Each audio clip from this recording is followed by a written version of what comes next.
Okay, hello and welcome to our project in the course TDD27 Advanced Web Programming. So as you can see, we're now at the login or register page, or actually if Martin clicks the register button, we'll come to the register page. And here, as you can read in the bottom here, you have to have a @student.liu.se email to be able to register, which Martin is going to do now with his student email.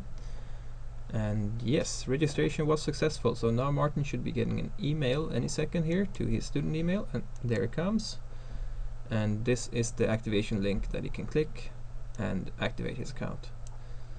So, and obviously you would not see this page if you were not an admin. So now the account is registered and Martin can go ahead and log in.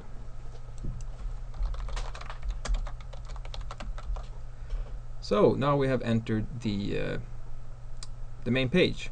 So in this page we have a bunch of courses from the technical faculty at Linköping, the active courses right now. So if Martin goes ahead and clicks the courses button there, here you can see a list of all the courses which are in the database.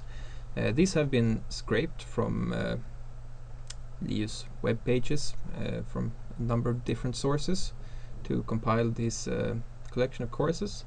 And as you can see, we have a bunch of different fields here, like institution, course level, total number of exams, total number of students, how many people failed or got a certain grade, or the percentage of people that failed. Or so if you, like Martin did here, he ordered the table according to the percentage of fails here. We have a bunch of courses here. You can maybe make this course name a little bit bigger, the column, so we can read it. Yeah. So here we see, for instance, a bunch of courses in the beginning which has very few people that took it and they all failed. But yeah, you have this one with about 509 people and 70% fail. Yeah, go ahead and click this one. So here we can see a page for the courses. So we can see the head professor and the examiner is Göran Forsling, and the pie chart below here describes the grade distribution for this course. So as we saw before, it's almost 70% that failed and only 0.196 people got a, well, actually just one person, as it's a dynamic chart here that we can scroll around in. So yeah, that's a very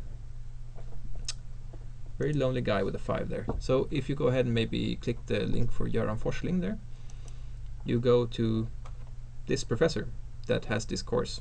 So since he fails so many people, we're going to fail him, right? So give him a U here. So that's what he gets from us. It's not very good because everybody fails his course. So if you want to search for another professor, you could go there by clicking in the professor button and maybe write in Marco Kuhlman. That's a very good professor. K-U, no. K-U, no, K-U-L, let me write it. Alright, like that. Boom. Here we are. These are his courses: natural language processing and language technology. And he's going to get a 5 for sure. He's really good. So yeah, that's it. And then you could also, well, just to show off the search functionality, you can search for TDDE09 for a course.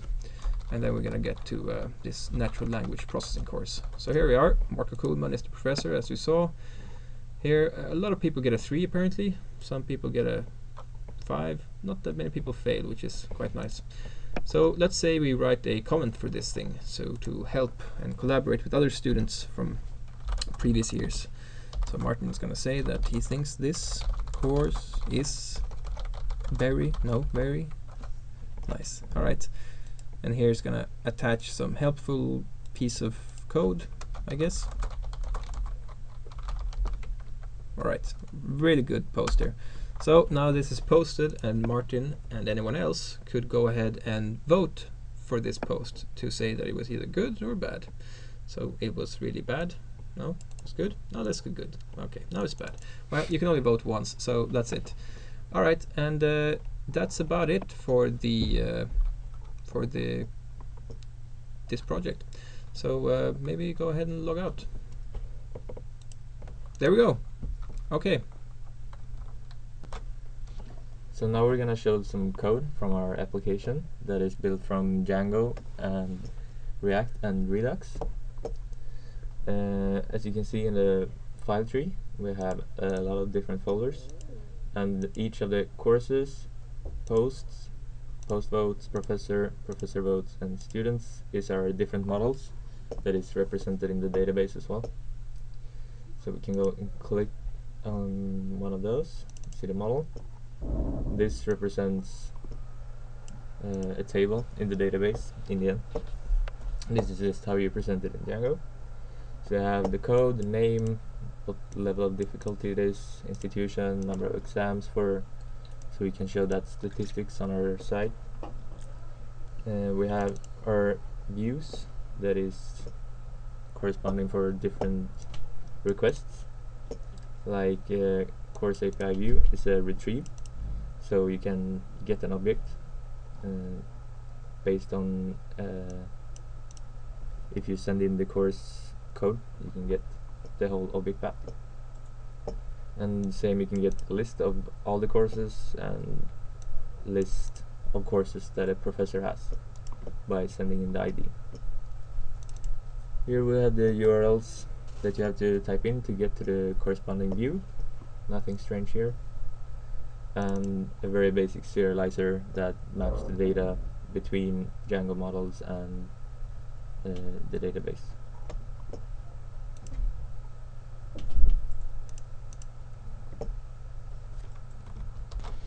So basically it works the same for all of the different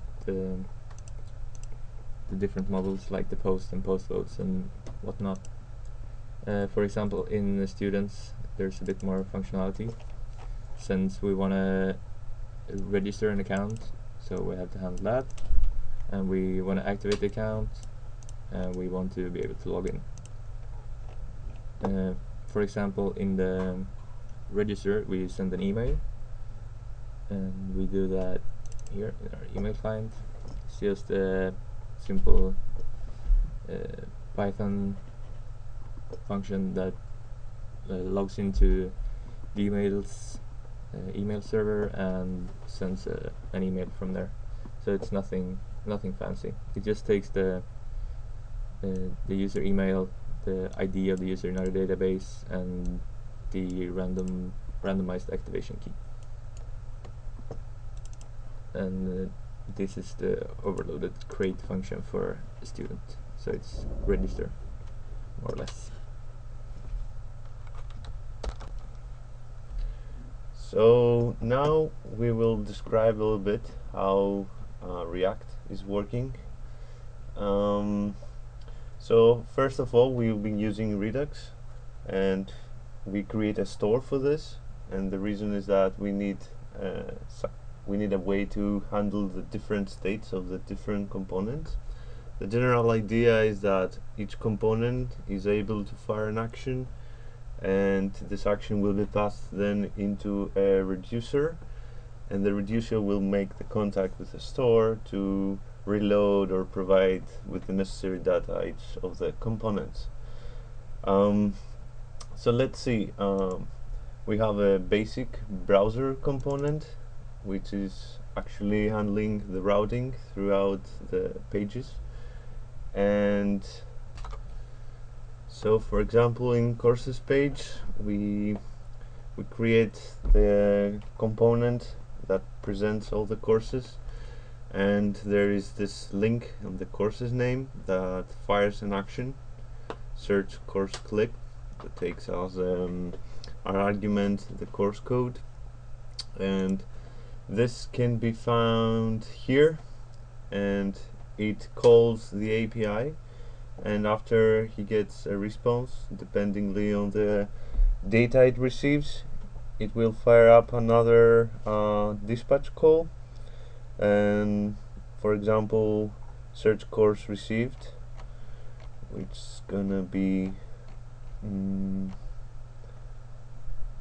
this one, which followingly will call a reducer and will pass this type, which based on the type we're gonna update the store, the payload about the courses, and the professor payload if existent. So now in the reducers, if we go to the search, So we got a search course received, and all we does is creating a copy of the store and passing it as an argument, and based on the result type, it will provide the store with the necessary data that it's going to be used by other components, and all this can happen with the match dispatch to props function that actually assigns to the component the action that the store gives to the component, and the map state to props that it will allow us to have access to the search result that the reducer is passing on to the store. And based on all this, we create the columns with the appropriate accessors to the data we receive, and we basically return just a component loading the data, the columns, and this is how a single page works, getting data from the API and presenting it, like showing all the cycle of the store component action reducer, and that's it. Okay, so finally we're gonna just show the way we gathered all this data for the courses and the professors and all that. So we used some web scrapers. First off, we got all the codes, the course codes from the technical institution at the university. So we used both the Swedish and the English versions of the pages that we scraped, since they didn't have like a perfect overlap, and then we basically just save all the course codes, and we create we serialize them with pickle as a Python dict. Use that to get a bunch of exam results from the official exam results webpage, which is nicely formatted in tables, so you can easily scrape it and sort of clean out the bad results, the stuff we're not interested in, and also we can get the course's name from this same page. We create a CSV from this, also save it down so we can insert this into our database, and then in the end we also get the teachers. Using the course codes, we create another dict which has the course codes as keys, and then we map each code to the head examiner or professor for that particular course. In the end, we have to connect this to the tables, the database that is created by Django. So since we can't do this, we have to write the code to actually interface with this ourselves. So we just do this with Python. Here you can see my awesome password and everything. Doesn't really matter, but yeah, this is how we did that, and in the end we connect these two together to get the foreign keys matching between the courses and the professors and all that. And that's basically it. So thank you very much for listening and watching this presentation. I hope you enjoyed it, and perhaps we will deploy this site sometime in the future. Okay.